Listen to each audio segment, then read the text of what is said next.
players smile. But Michael Jordan is not only the best basketball player, but he's the most exciting basketball player to ever play. Tatum fires away, pumps it in, 51 for Jason Tatum. The Big Three NBA podcast is powered by PrizePicks, the exclusive daily fantasy partner of the CLNS Media Network. Hey everyone, thanks for checking in with us here on the Big Three NBA podcast. I'm Kwani Lunis, Sherrod Blakely, Gary Washburn, both in hoodies. I'm in a blazer. That's not even relevant, but we're back. Game 2 is in the books. The series is tied 1-1. So we'll just recap game 2 mainly. No, look, fix the hoodie. Because people were saying Miami was going home, and obviously that was not, it was too soon to be talking like that, talking crazy at that. So we'll just start with game 2, obviously. What did you two take away from that win from Miami at TD Garden at that? They played a better game. I mean, and they literally had maybe the game of their lives. And by that, I mean plural, not singular. Seriously. They made 23 threes, something that Miami, they can go like weeks and not make that many threes, let alone make them in one game. So give them credit for knocking down shots. I thought they were a little bit more active and engaged defensively. And, we'll get into it a little bit later, but Porzingis was, who we all have deemed kind of the X factor, was a non-factor in game 1. So it'll be interesting to see what he does in game 2. And you just look across the board, the Celtics really didn't get much contributions from, their guys not named Jason Tatum and Jaylen Brown. So it'll be interesting to see how the Celtics bounce back in game 3. Yeah. I just think we all knew what was about to happen here. Right. Gary, do you feel Charlie Brown? Do you feel that we got Charlie Brown a little bit? Miami needed to take more threes. They did. And the Celtics seemed like they weren't prepared for it. I thought this was one of Mazzulla's worst coaching jobs since he's been the Celtics coach in terms of his preparation. The Celtics threw no new wrinkles, Miami, nothing new. They just rolled the guys out there and said, play. And Miami had all these damn adjustments, covering Porzingis higher than they did in game 1, trapping him, switching Jovic to him and not Bam Adebayo. Just basically inviting them to attack the rim. And what happened was the Celtics attacked the rim, they cooperated fully, and they missed 18 shots in the paint. They committed 13 turnovers. And Miami was hot. But what was disappointing to me was the whole we, there was non-shooters out there that hit shots. No, there weren't. I did my research here. Okay, Miami is not a bad three-point shooting team. Good research. Alert. Miami is not a bad three-point shooting team. They're 12th in percentage. They're middle of the pack, but they don't take a lot. Okay? So you invite them to take a lot, and their shooters hit shots.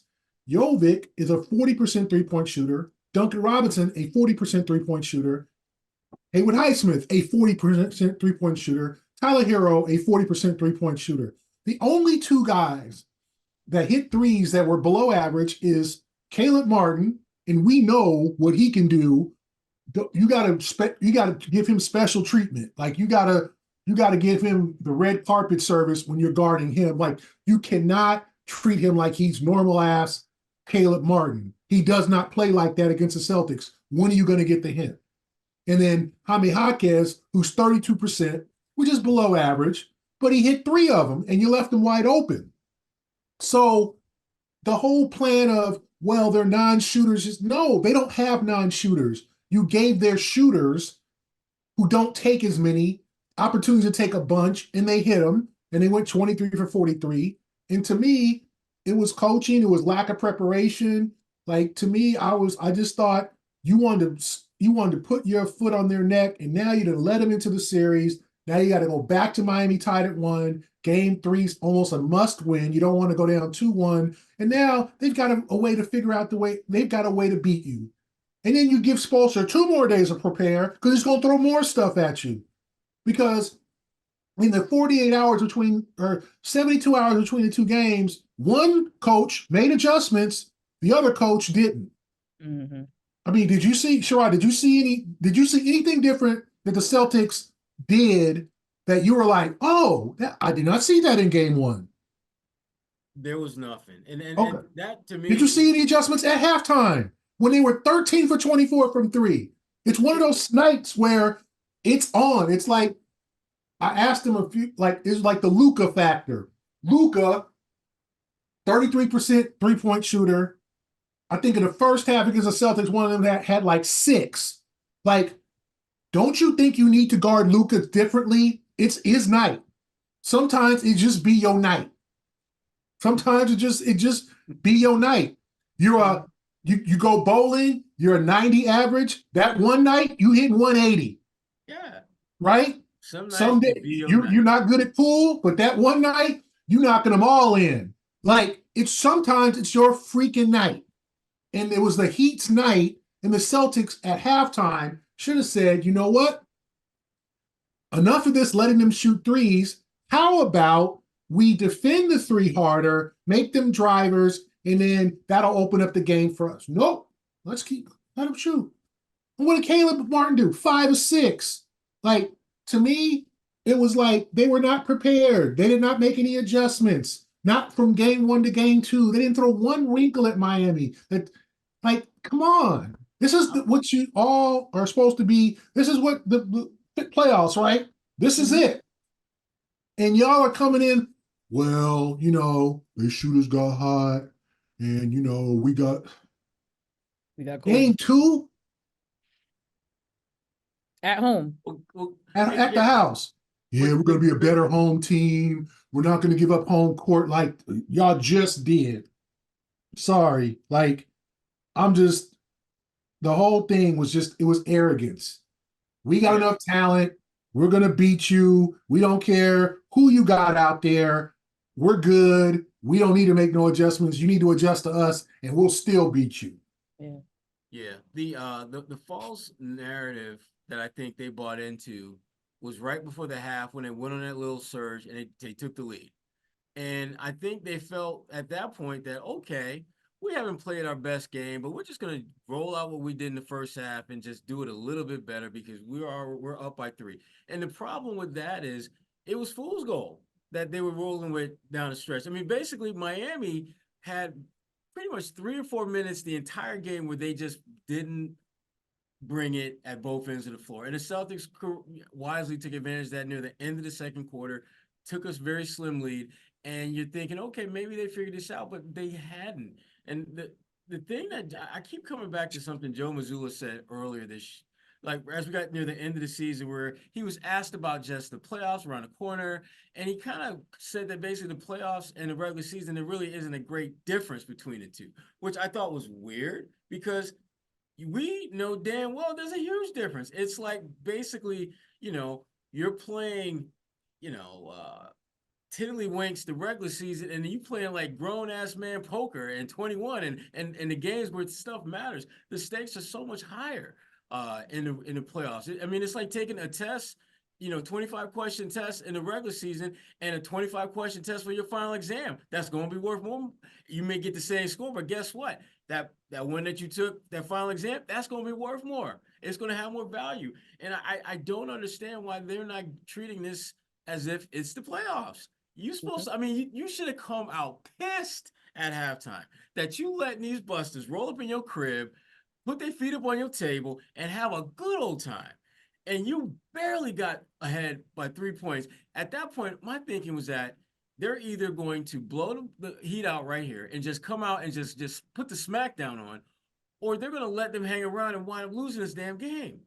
And I'm just shocked. And we'll talk more about Porzingis because he was a problem on so many levels. But Gary, the guy that you alluded to, Jovic, damn near had a triple-double. I mean, he's their 5th option, and he damn near had a triple-double.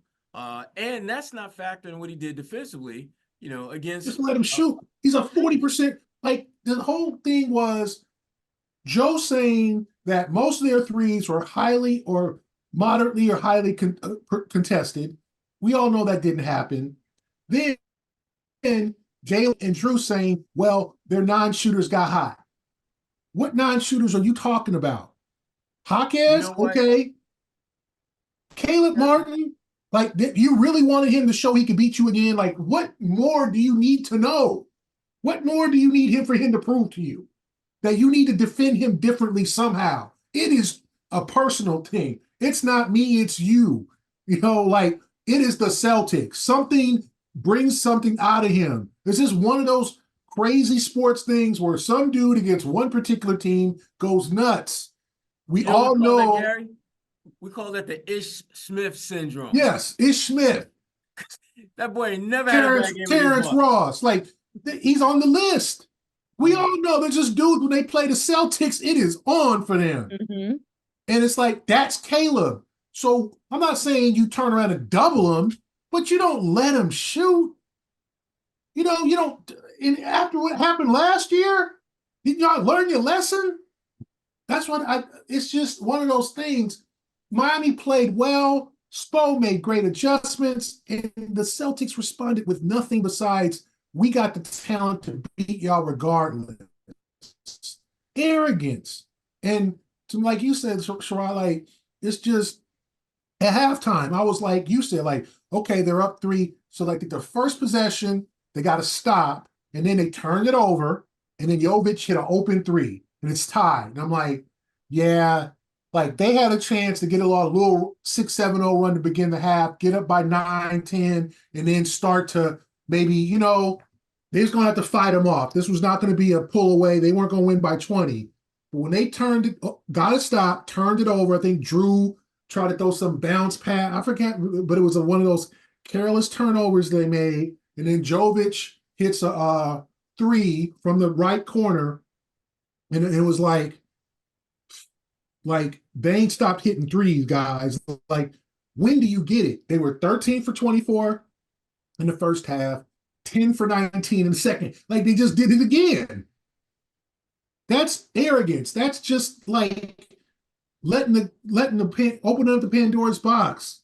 And to say that they have like, if you look at the percentages of their shooters, they have shooters. Haywood Highsmith, I don't know if nobody ever heard of him or whatever, but the dude's a 40% three-point shooter. He can shoot. So with Jovic. So is obviously we know Duncan Robinson, we know Hero, and Caleb Martin. Like, the Caleb Martin thing, it just kills me. Like, what more do you want the dude to do? Kwani, you tell me. Like, how many times do we have to go through this and before they say, okay, maybe we should guard him differently? Maybe game 3 they'll get it. Like, I don't know. Maybe game 6? Right, but actually, like, what more? It's just something one about time, shame you. on you, right? It's something about you he likes. Mm-hmm. This is Sherrod Blakely with the Big 3 NBA podcast, and I wanted to talk to you about PrizePicks, America's #1 fantasy sports app with more than 3 million members. It is the easiest and most exciting way to get in on the action while you watch your favorite sports teams and players compete. You just pick more or less on 2 or more player stats and watch the winnings roll in. Get in now on the playoff action and win up to 100 times your money on PrizePicks as you and the world's best players take the game to a new level during basketball's postseason. You can now win up to 100 times your money on PrizePicks with as little as 4 correct picks. Yes, just 4 picks can multiply your money big time. You can turn that $10 investment into a $1,000 win with basketball, hockey, and other sports entries today on PrizePicks, America's #1 fantasy sports app. As a longtime fantasy league player myself, PrizePicks is the perfect what's next to satisfy my fantasy league itch. You want into? Here's what you have to do. First, you got to go to prizepicks.com/CLNS and use the code CLNS for a first deposit match up to $100. That's right, prizepicks.com/CLNS. Use the code CLNS for a first deposit match of up to $100. So, that being said, you get a chance to pick more, you can pick less. It's that easy. To your point, though, like you said, all 5 Heat starters scoring in double figures. Miami making those franchise record 23 points. I'm going to swap our topics real quickly. We're going to get into Porzingis and the lack thereof of Kristaps. But let's talk a little bit more about the Joe Mazzulla, Erik Spoelstra matchup. To your point, the adjustments were not there. What is the confidence level with you guys when it comes to the coaching? Obviously, if there were no adjustments in game 2, how does Mazzulla make sure that game 3 is not this disaster? What you got, Gary? I just think if you hope that someone pulls Joe aside and Charles Lee, Cassell, Van Gundy, and they come up with okay, this can't happen again kind of plan. Like, they cannot lose game 3, because then if you lose game 3, then you're talking about a long-ass series. You're talking about barely getting out of here if you do. You're talking all the doubt comes in. The Heat feel good. They can go up 3-1 if they win game 4. All that. And you're seeing the end of this journey really quick. So game 3 got to be different. And it can't be, well, we just need to switch a little bit more. And like, Joe, to me, was too cool. Like, I'm sure he was not happy, but it was just sort of like, yeah, we'll adjust. You'll adjust? You should have done this first game. Yeah. What do you mean you'll adjust? It's not from game to game. It's from quarter to quarter, half to half. If some guys aren't getting it done, we can talk about, like, the whole thing. We can talk about Porzingis was a minus 32. That's like, hard. It might not be his night. It might. Kristaps, come on to the bench. Al or Xavier Tim, somebody. Kristaps, you put a dude back in the game in the fourth quarter, and I think then he was like a minus 29. It is not his night. It just ain't his night. Quit forcing it. And so Mazzulla, 1, is getting lapped again. 2, he's got to figure out some adjustments for game 3. And he has. He made some adjustments in the Philadelphia series last year. He made some adjustments in the Miami series last year that got him back to 3-3. But he's got to do it now. Like, I just didn't understand. Everybody knew Miami was going to shoot a lot of threes. They said it to the media. You got to shoot a lot more threes in order to compete in this series. So you just let him shoot them? And then they just got hot. Like, no, this isn't a mid-season. This isn't a February game against Orlando.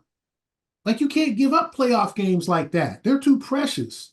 So Mazzulla's got to go back to the lab, and hopefully he has some help and some people coming into his office and saying, Joe, I got a plan here. This is what he got this new coaching staff for, because we all know Spoelstra is going to come up with something different in game 3. We all know they're not going to run the same game plan. They're not. So now Joe's 2 steps behind. Mm-hmm. Like, to me, that's inexcusable. There's got to be more accountability here. And he's got to prove his chops. You thought you was going to get by in this series with straight talent. A lot of people did. And now you're figuring out, okay, I'm going to have to really coach this series. Because the rest of the coaches, if they win, Cleveland, J.D. Bickerstaff, he's a nice coach, but he ain't Spo. This is you facing the best coach in the league with an average roster. He is, I don't know, Kwani, you might know the designers, the people, you see the YouTube where they take the average looking people, men and women, and they make them into supermodels and yeah. Like, and it's like, whoa. Transformation Tuesday. Yeah, transformation. That's Spoelstra. If he was a designer, he'd be a billionaire, because he makes water in the wine. That's true. Like, you go in there looking scraggly, he have you going looking like Michael B. Jordan. Oh my gosh, stop. I can't. Oh my goodness. We need like to Michael B. shot every time. Or Michael A. Or Michael, the real Michael Jordan. Then have you out there looking like Idris. So you're already 2 steps behind. The goal of Mazzulla is to catch up. And the players got to help him. His coaching staff's got to help him, because he just seems stubborn enough to where his lack of adjustments are going to make this in a real series. Yeah, and that's a problem. That's a problem because it has a residual effect over the course of the postseason where you find yourself in series that maybe should go 5, maybe 6 games, all of a sudden have to go 7.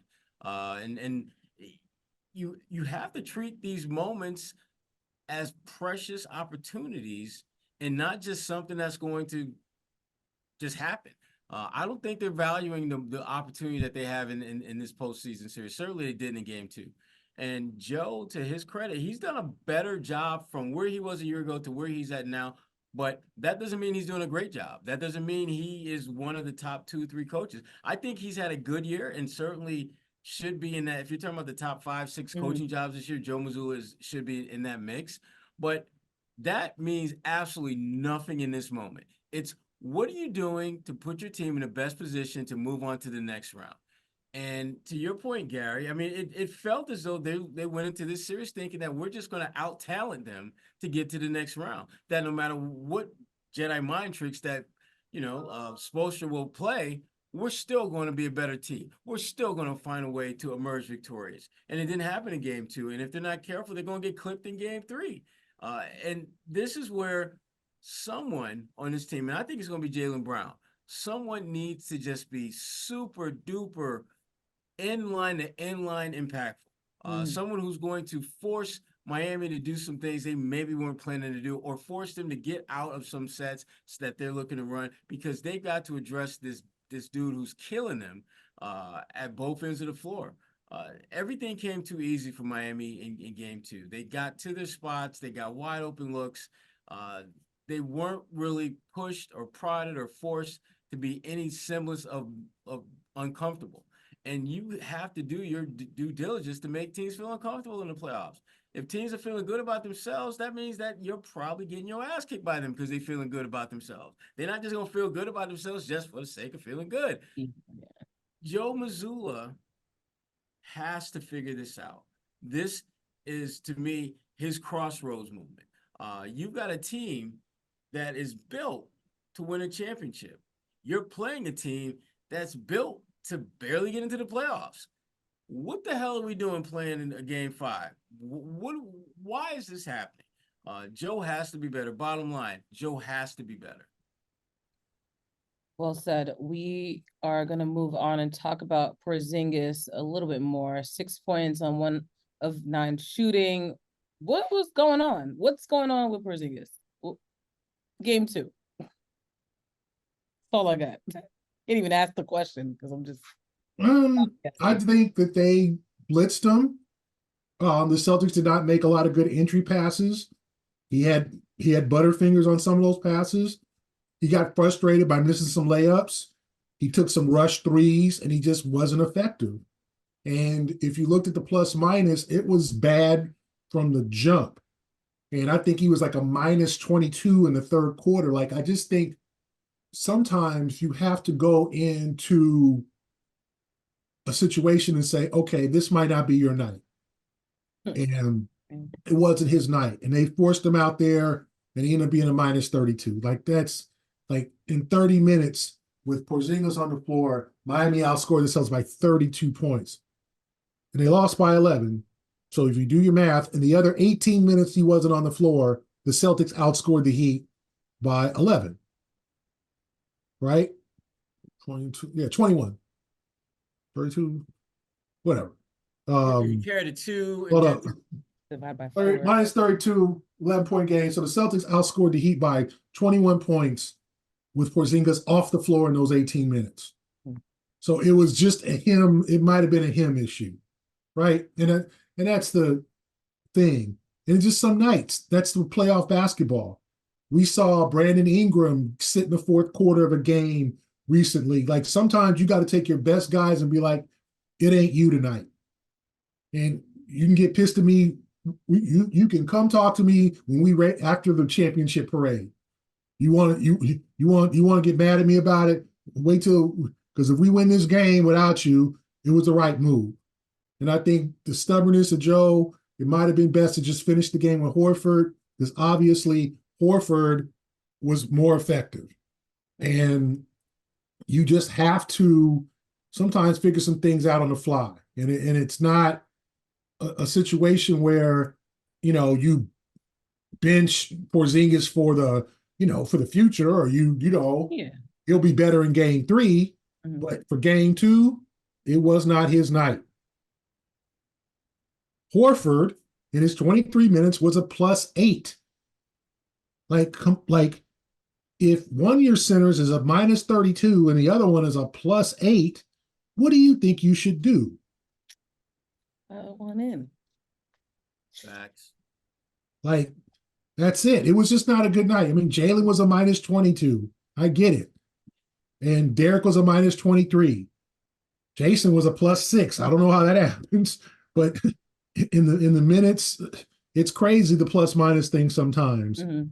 When Jalen was playing on the floor without Jason, the Heat was winning. When it was Jason, it was leveled off. So to me, I just think he'll be fine. I think they'll make some adjustments to him getting the ball in the post. He'll hit more shots. He's not going to go 1 for 9, 0 for 4 from 3. But Joe again needs to react and be more instinctive. What did Spo do with Kevin Love? Dude played 6 minutes. Yep. Like, Kevin, not your night. You'll be out there next time. He was a -7 in his 6 minutes, and Spo said, "Yep, this ain't for you tonight." Right. I'm playing more Haywood Highsmith. I'm playing more DeLon Wright. I'm playing more. I'm going to stick with my guys. I'm going to stick with Adebayo for 40 minutes. That's what I'm going to do.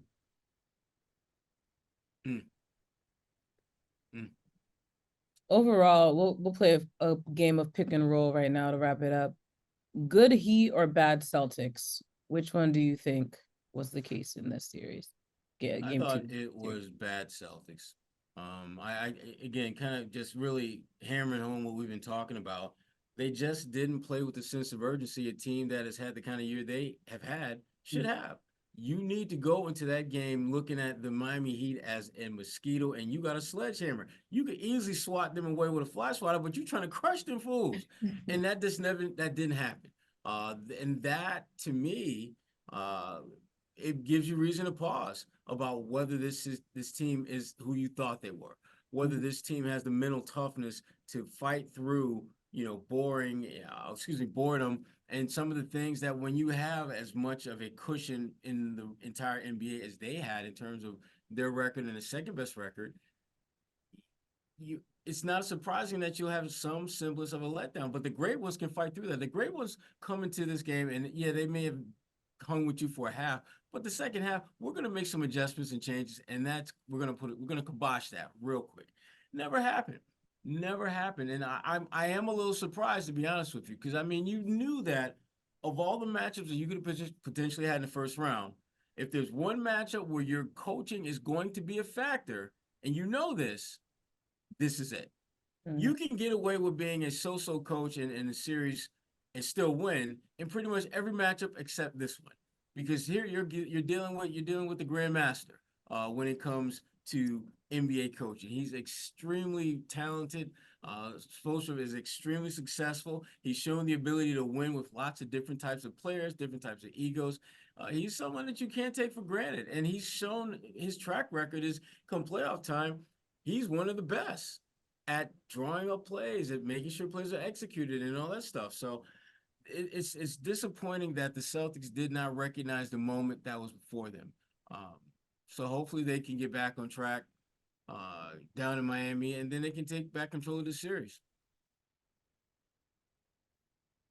Gary, good Celtics? Good Heat or bad Celtics? Yeah, bad Celtics. The Heat were good, but they were allowed to be good. Defensively, they were good. Yeah. But offensively, just letting them take threes and not contesting and letting guys who can get hot. Yes. To me, that was inexcusable. So bad Celtics, bad game plan, bad approach. And like Sherrod said, I think the key, like Sherrod said, was at halftime. You're up 3. Jalen had to go on that barrage at the end of the first half to put you up 3. So you come in the half with all the momentum, right? You're feeling like, okay, 3 or 4 possessions here, take care of the ball, score, we can go up 8, 9, 10. Then we can start, then they'll start pressing a little bit. But you turn the ball over, allow a 3, and then suddenly it's a tug of war again, and because you messed around with the game, because some of those turnovers were bad, trying to throw really tight bounce passes into double coverage and just, Tatum, I'm gonna flick this, lead pass to Porzingis. Like, no, you do that against Charlotte in March. Don't do that here. Take care of the damn ball. And out of the 13 turnovers, how many points did Miami score? Let me look here. 20 points. For the research. 20 points. 20 points, yeah. And out of the 14 turnovers they committed, the Celtics scored 9. How much they lose by? 10. Interesting. So, yeah, like all those little things, and Joe talks about the margins, they made a difference. The little things, the extra bad turnovers, allowing points off turnovers, missing 18 shots in the paint. Like, that's not a good average. They scored 46 in the paint, but they missed 18 shots in the paint. And when you're not hitting threes and taking threes, because Miami ran you off the line and invited you to go into the paint, you got to be more efficient from 2. So bad Celtics. So one more thing for me, I love the playoffs, obviously because of the game we watch on the floor, but also the pettiness on social media. I actually am dropping this in our chat, just in case you two didn't see this, but I'm sure you have. Jimmy Butler not playing on the floor, but very active throughout the playoffs already. Jaylen Brown last year had said, don't let us get one when the Celtics were down 3-0. Jimmy Butler photoshops himself onto the graphic and posts it, caption saying, felt cute, might delete later, psych, I ain't deleting, bleep. So Jimmy Butler, his role, what do you think his role has been?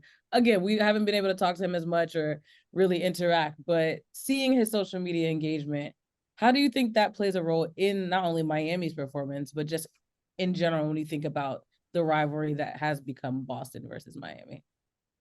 Well, Jimmy can't impact the game with his play, obviously. Sure. So the next best thing is impact the mental game of your opponents, and that's that's Jimmy. He's really smart and savvy to do that. But it's not going to factor into how this plays out. You can talk all you want about what they can do and this, that, and the other, but at the end of the day, it's going to become a game about the talent and ability of the players. And even though you certainly, you have to admire, the stuff that the Heat were able to do in game 1, that it's not sustainable. That their ability to play on a very large platform, the way. Bottom line is this: Miami has no business winning another game in this series, and the Celtics, they need to play like that. They need to bring the receipts that show that you're a good team. You need to bring the receipts that gives people an understanding why only 3 teams in Celtics history won more regular season games than you. They need to start doing the things to really build this thing out and stop playing with the food, because that's what they're doing. Cut it out. I'm talking to my damn kids right now, man. Right. Gary. Yeah, I mean, Jimmy was going to take advantage of his opportunity to give the Celtics a hard time, and it just adds more fuel to Miami's fire. They go home now feeling good. This is exactly what you didn't want. If they go down behind 0-2, they know their season's on the line. They can, like all the teams going home 0-2, you can fake it. Oh, man, we gonna turn this series around. Like, no, you got to win 4 out of 5 against a team that spanked you twice. Like, that's hard. The Lakers, the Pelicans, all these teams going home. The Magic, going home down 0-2. They know they got a steep hill to climb. Now you didn't give them hope. And then you're going to go into Miami, 6 o'clock start on Saturday. So the fans will be there because it's hopefully. They'll get there eventually. Yeah, they'll get there. There might be a little bit late arriving, but you didn't give them hope. And it's exactly what you didn't want. Now you got to win in a raucous atmosphere to save the series, to make sure the series, you don't want it to go to 6 or 7. They might have to. You might have to. You might have to win this in 7. That's where I'm at now. Like, you might have to win this in 7 or 6. It might not be a 5-game series. So now you got to step up your game. And, Jimmy, I'm sure maybe he'll make an appearance on the bench, get the fans. Like, who knows? But, like, you can't let that get in your head. You got to focus on being better if you're the Celtics, not get caught up in this, like, we're in trouble here. Like, just go out there and hoop. And like Sherrod said, if you play the way you're supposed to as a Celtics, Miami shouldn't win another game. Right. And don't forget, Gary, you want to be better. 2024, Sherrod, be better in game 3. We're barely over with the year, but the words continue to resonate with not only us, but the Boston Celtics. Game 2 in the books, game 3 not back in Miami, game 4, of course, in Miami as well. So it will be interesting to see how Boston and Joe Mazzulla specifically bounces back for that game. But until then, that's a wrap on this week's episode of the Big 3 NBA podcast. Make sure you are subscribed if you haven't done so already, because again, the playoffs have just gotten started. It's getting spicy. You're going to want to stick with us. Gary, Sherrod, they're on the ground, running around, making sure that we're getting you all the information you need. So you want to stick with us. For Sherrod Blakely and Gary Washburn, I'm Kwani Lunis, Big 3 NBA podcast. We appreciate you listening, and we will be back very soon. Be better. Be better. Be better.